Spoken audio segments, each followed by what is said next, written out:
Fala galera, eu sou Larissa Rezende, sejam muito bem-vindos ao Dimensão Cultural, o lugar no universo de filmes, séries, livros e games se encontram. E hoje nós vamos embarcar numa aventura pelo mundo das animações. O stop motion é uma técnica de animação muito utilizada no cinema que também pode ser conhecida como quadro a quadro, na qual vai ser feita através de recursos como uma máquina fotográfica ou um computador.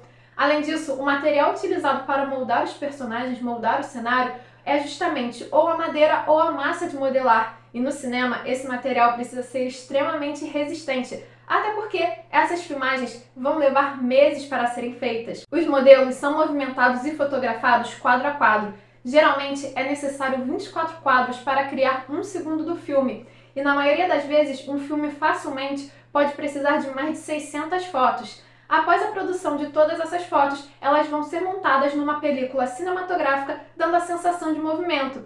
E esses filmes em stop motion vão justamente marcar o público e a história do cinema. E é justamente disso que nós vamos falar hoje, das principais animações que utilizam essa técnica única que marca o público. E nós vamos falar justamente somente das animações, sem levar em consideração outros filmes que utilizam a técnica de stop motion, até porque o stop motion é utilizado desde o início do cinema, mas muitas vezes como uma técnica de efeito especial. Por exemplo, Jorge Méliès em Viagem à Lua já utilizava essa técnica, assim como o clássico King Kong da década de 30. Então esses filmes vão ficar de fora da lista de hoje e nós vamos focar somente em animações. Mas antes de continuarmos, já deixa o seu like nesse vídeo. Se você ainda não se inscreveu no canal, vai lá, se inscreve e ativa o sininho, pois a sua participação é muito importante nessa dimensão. Apesar de não ser exatamente uma animação, o primeiro filme dessa lista merece reconhecimento justamente por ser a primeira obra feita inteiramente em stop motion.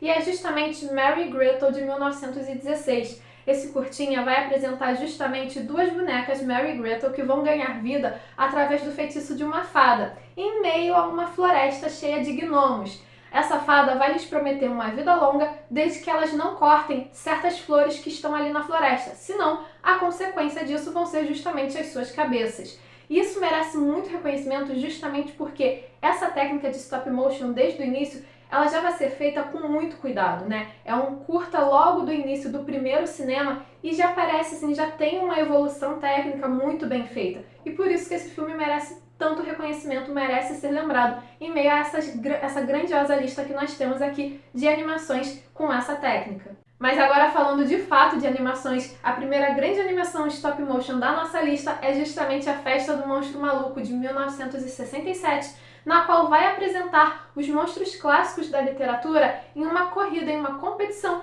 para herdar justamente todos os segredos do Dr. Frankenstein. O filme vai mostrar justamente que o Dr. Frankenstein ele vai se aposentar e antes dessa aposentadoria ele vai reunir os monstros na sua mansão, mas o seu sobrinho Ned, que é bem humano, né, é justamente para anunciar quem vai herdar todos os seus segredos, todas as suas posses. E é óbvio que os monstros vão brigar um com o outro e vão tentar tirar principalmente o sobrinho do doutor do caminho para herdar os seus segredos. E é uma animação muito legal, muito engraçada, porque primeiro os monstros eles são super caricatos, né? Eles vêm com aquela pose estereotipada que a gente conhece dos monstros, né? Então, por exemplo, o Drácula vai ser aquele lorde vampiro, mas ele vai ser extremamente atrapalhado e nada que ele vai tentar fazer vai dar certo. E ele vai utilizar até como referências o Batman, né? A gente já tem referências da cultura pop nesse filme. O Frankenstein vai ser todo lerdo e vai ser, na verdade, mandado, né? Um pau mandado da sua esposa. O lobisomem é basicamente um cachorrinho.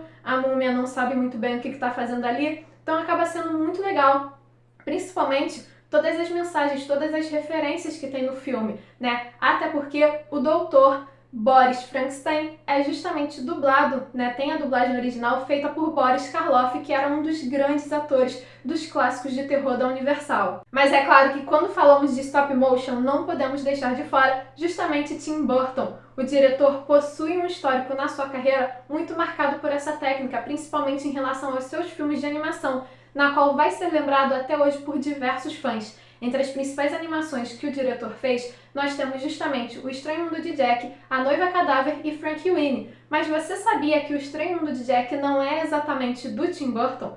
Pois é, apesar desse filme fazer parte da filmografia do diretor de diversas formas, não foi ele que dirigiu exatamente. A verdade é que O Estranho Mundo de Jack, de fato, é baseado num poema escrito pelo Tim Burton lá na década de 80 e foi produzido por ele sim. mas ele estava envolvido em outros trabalhos na época em que o filme foi filmado e ele não queria se ver envolvido em uma filmagem em stop motion, pois era uma gravação extremamente demorada. Por conta disso, quem de fato dirigiu O Estranho Mundo de Jack foi Henry Selick, mas nós já podemos ver várias características do Tim Burton nesse filme, incluindo a sua clássica parceria com Danny Elfman. E O Estranho Mundo de Jack é justamente aquele filme perfeito para ser assistido tanto no Halloween quanto no Natal, já que vai contar a história de Jack Esqueleto, o rei da abóbora na cidade do Halloween.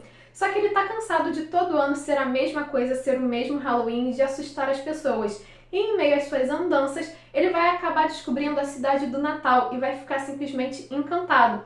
E assim, Jack vai convencer os habitantes da cidade do Halloween a sequestrarem o Papai Noel e eles próprios fazerem o Natal. Só que a gente já sabe que um Natal feito por criaturas sombrias do Halloween não vai dar muito certo. Já A Noiva Cadáver vai ser lançado em 2005 e é baseado num conto russo-judaico do século XIX e a história se passa numa fictícia Inglaterra vitoriana. As famílias de Victor e Victoria estão combinando, estão arranjando o casamento dos dois e em meio a esse clima, Victor, todo nervoso, vai para a floresta treinar praticar os seus votos. Só que em meio ao seu nervosismo, ele acaba casando com uma noiva cadáver. E assim ele vai se meter em diversas aventuras entre o mundo dos vivos e o mundo dos mortos. E é uma história extremamente cômica, apesar de ter esse estilo sombrio do Tim Burton, né, e ser mórbido, afinal de contas a gente está falando do mundo dos mortos, é um filme bem leve, bem tranquilo e que traz uma mensagem muito sensível também. E as músicas são as mais contagiantes possíveis. Até hoje, A Noiva Cadáver é considerada uma das grandes obras do diretor e foi inclusive indicada ao Oscar de melhor animação. Mas além desse filme, Tim Burton também vai dirigir uma outra animação em stop motion, que é justamente Frankenweenie, que vai ser lançado em 2012, na qual vai ser um remake de um curta que o Tim Burton já tinha feito lá na década de 80, com o mesmo nome. O filme vai apresentar Victor, um menino que é apaixonado por filmes de terror e pelo seu cachorro Spark. Só que quando Spark morre, inspirado pelas aulas de ciência, ele vai tentar ressuscitá-lo. E o experimento dá certo. Mas o que ele não esperava é que o Spark vai voltar com gostos um pouco diferentes. O filme é nitidamente uma grande homenagem, uma grande referência ao Frankenstein de Mary Shelley. Esses 3 filmes marcam a carreira do Tim Burton, mas vocês sabiam que o diretor já tinha trabalhado com stop motion antes? Lá em 1982, enquanto trabalhava para a Disney, Tim Burton vai produzir o seu primeiro curta-metragem, chamado Vincent. Esse curta é baseado na infância do diretor e apresenta ao público um jovem menino chamado Vincent, que é fã de Edgar Allan Poe e seu sonho é ser como Vincent Price. A melhor parte desse curta é justamente porque ele é apresentado em forma de poema e é narrado pelo próprio Vincent Price. Vincent acaba sendo imprescindível para todo fã do Tim Burton. E ainda no estilo das animações sombrias, nós temos Coraline, um Mundo Secreto, na qual foi lançado em 2009 e é mais um filme dirigido por Henry Selick e baseado na obra de Neil Gaiman.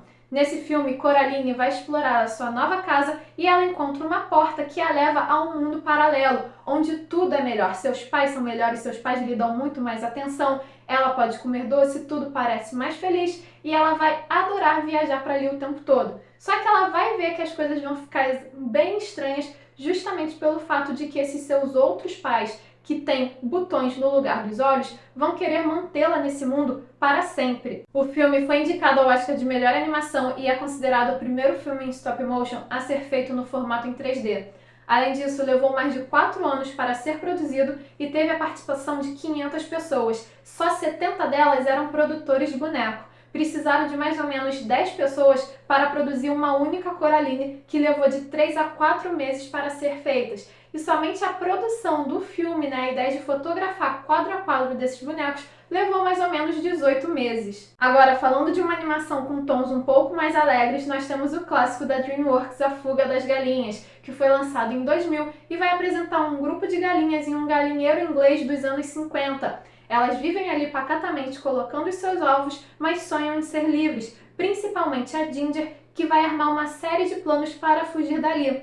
Apesar dos seus planos sempre fracassarem, ela vai ter uma esperança renascida quando conhecer o galo Rock, e eles vão tentar novamente fugir dali, principalmente agora que a dona do galinheiro pretende utilizá-las como ingrediente em tortas de frango. A DreamWorks entrou oficialmente na produção desse filme em 1997, depois de desbancar a concorrência como a Disney e a Fox, justamente pela persistência do presidente do estúdio na época. A ideia era justamente fazer com que a DreamWorks entrasse no mercado de animação para concorrer diretamente com a Disney. E o sucesso foi garantido. A Fuga das Galinhas garantiu mais de 224 milhões de dólares no cinema na época e foi considerada a grande bilheteria de stop motion naquele momento.